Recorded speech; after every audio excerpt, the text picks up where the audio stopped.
La ciudad de los libros.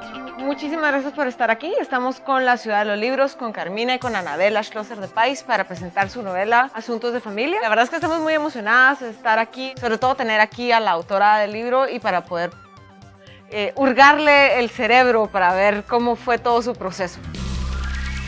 Bienvenida, Anabela, de verdad que es un placer para nosotros. A todo el público presente les agradecemos mucho que estén con nosotros acompañándonos. Gracias, Alfaguara. Es importante para nosotros dar a conocer autores nacionales. Anabela, este no es tu primer libro. Cuéntanos un poco más de tu carrera como escritora. Tú estudiaste literatura inglesa, has escrito mucho en inglés. Cuéntanos un poco de tu carrera y de ti antes de entrar directamente con el libro. Yo comencé un poco tarde a escribir, entonces me propuse educarme un poco, porque pensé que ya llevaba una gran desventaja, comenzando de 35 años, que quería una nueva carrera en mi vida. Los primeros estudios los comencé a hacer entonces en solo literatura inglesa. En eso me tomé 4 años, porque nunca había ido a la universidad, excepto un año aquí en la Marroquín. Finalmente la maestría para escribir ficción fue una de las primeras que salieron en las universidades en Estados Unidos, y yo pues tenía que pasar todos los exámenes para hacer una maestría, ¿no? Tenía que tomar un examen de lógica. Para hacerle la historia corta, en el de lógica, en la primera pregunta me quedé y llegó el final del examen y yo no había contestado ni siquiera la primera pregunta. Entonces dije, bueno, ya me reprobaron, no me van a dejar entrar en esto. Pero afortunadamente el señor que me entrevistó para entrar a la maestría me dijo que los escritores no eran lógicos, que no importaba que hubiera sacado prácticamente 0. Entonces pude entrar y para mí eso fue el principio. El primer libro que hice fue el de la historia de el papá de mi esposo, de don Carlos Pais. Mi propósito fue que él ya contaba la historia de todos los hombres en su vida que lo ayudaron en su negocio.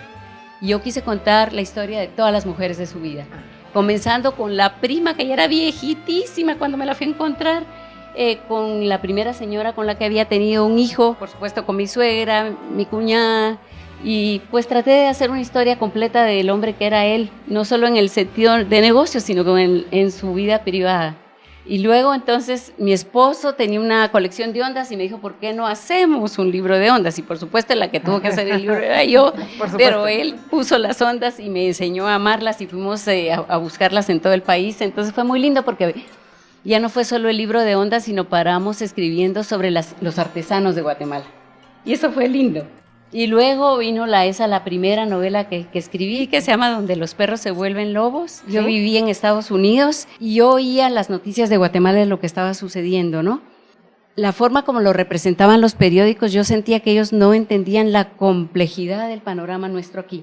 Yo lo reduje, yo lo miraba como una guerra realmente civil de nuestro país. Y hablando específicamente de este libro, que es muy personal, se mira que se volcó muchísimo de sus sentimientos y de la historia de su familia.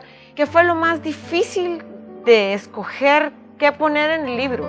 Tenía desde hacía muchísimos años esta idea en la cabeza que quería escribir un libro sobre la vida del papá que me crió, o sea, mi padre adoptivo, porque sentía que era una vida de novela, ¿verdad? Sentía que realmente lo poco que sabía, que te juro que eran gotas, porque mis hermanos están de testigos que ellos descubrieron mucho de la historia de él a través de este libro. Yo no sabía por dónde entrarle, pero intuitivamente creo que lo que determinó qué se iba a quedar en el libro era las cosas que me habían marcado para bien o para mal de él. ¿Tú crees que fue catarsis lo tuyo? Pues mira, tal vez al final resultó como tal, pero ciertamente no comencé con esa idea para nada. Yo comencé con la idea que lo que es para mí fundamental para una novela es que sea una buena historia. Entonces yo, la verdad, oportunísticamente dije, la historia de mi papá es una historia buena que contar y yo la quiero contar. Pero yo ni sabía por qué lo quería contar, ¿verdad? Pero poco a poco, entonces dije, bueno, entonces tengo que averiguar muchas cosas que no sé. ¿Cómo le sacaste información? ¿Cómo llegaste a entender qué era lo que sentía en los momentos que narras? ¿Te lo dijo o lo pudiste hilar tú de las cosas que tuviste de él? Sí, eso lo tuve que hilar yo. Él no me lo dijo nada a mí. Pero mi papá no era cerrado, era totalmente abierto, era un hombre efervescente, pero no hablaba del pasado. Es como, dicen un pedacito, mi papá no tenía memoria, porque él solo vivía en el presente y pensando en el futuro. mucha ilusión y con mucho entusiasmo. Entonces, y muy intenso, todo lo que hacía era súper intenso. Él jugaba ahora, digamos, tenis, entonces tenía que hacer 5 horas de tenis hasta que venía gateando a la casa, ¿me entiendes? Él iba a Atitlán, entonces quiere darle la vuelta al lago de Atitlán remando.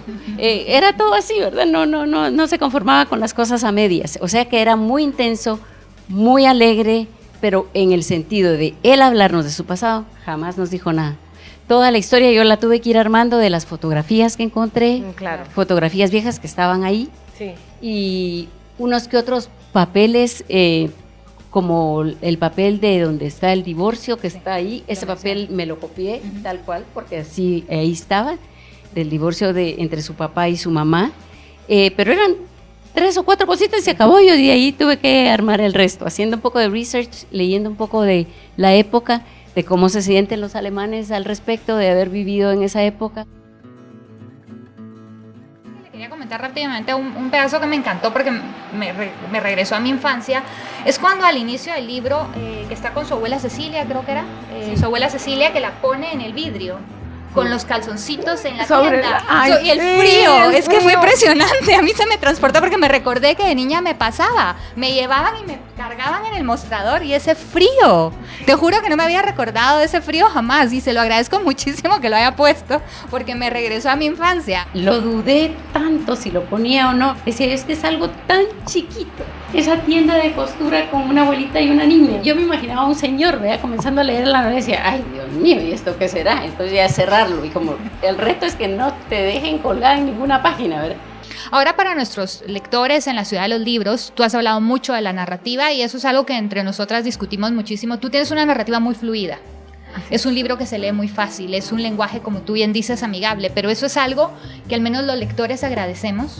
Hace que la lectura sea más amena, sea más corrida y que podamos introducirnos de una manera más fácil dentro de la historia. Yo generalmente no leo novela histórica, no es mi género, me gusta mucho la ficción. Lo que creo yo que tiene verdadero valor dentro de una novela es la forma en la que el autor lleva una parte de él o una parte de ella que es diría yo, confesional. Y eso sí existe en asuntos de familia. Me tuve que arriesgar, te digo la verdad. Y le tenía que escribir a mi sobrina que está en Stanford. ¿Crees que esto va a tener interés siendo una cosa tan mía, pues, verdad? Y ella me decía, sí, está muy emocionante esta niña, pues me tiene así como al borde del abismo de qué le va a pasar, aunque sea una cosa cotidiana, ¿verdad? Es una ficción porque realmente hay muchas cosas ahí fictivas, pero claro, la niña en gran parte soy yo. Pero si me voy a aventurar a hacer eso, primero tengo que darle algo al lector real, porque los lectores son re inteligentes y si les estás dando a tol con el dedo, te lo notan al instante. Entonces, si tú quieres hablar sobre algo, tienes que hablar con ello a fondo. Hay escenas dentro del libro que no son parte de la historia personal, como la escena del cerdo. Sí. Toda la criada del cerdo en la tina y que tenían que sacar al cerdito para poder bañarse y que después ya no podían sacarlo porque pesaba mucho. Que son de las cosas que a uno verdaderamente lo hacen meterse dentro de la cotidianidad de la familia. Sí. Y ahí es donde uno como lector ya se puede identificar. Sí. Y piensa, ay, pobre cerdito, y se está encariñando con el animal y se lo van a comer. ¿Y qué va a hacer? Esa escena, por decirte, mi papá es una de las pocas cosas que mencionó. Un día tuvimos que crear un cerdo en una bañera. Yo me caí cuando llevaba la olla de sangre y mi papá me dio una bofetada. Ahí se quedó. Entonces yo me tuve que, ¿verdad?, de esa realidad trasladarlo a la ficción, construir con eso la escena, claro. ¿Verdad?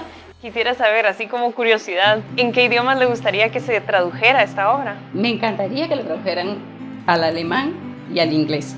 Claro. Porque el inglés, porque tiene tanta difusión, ¿verdad?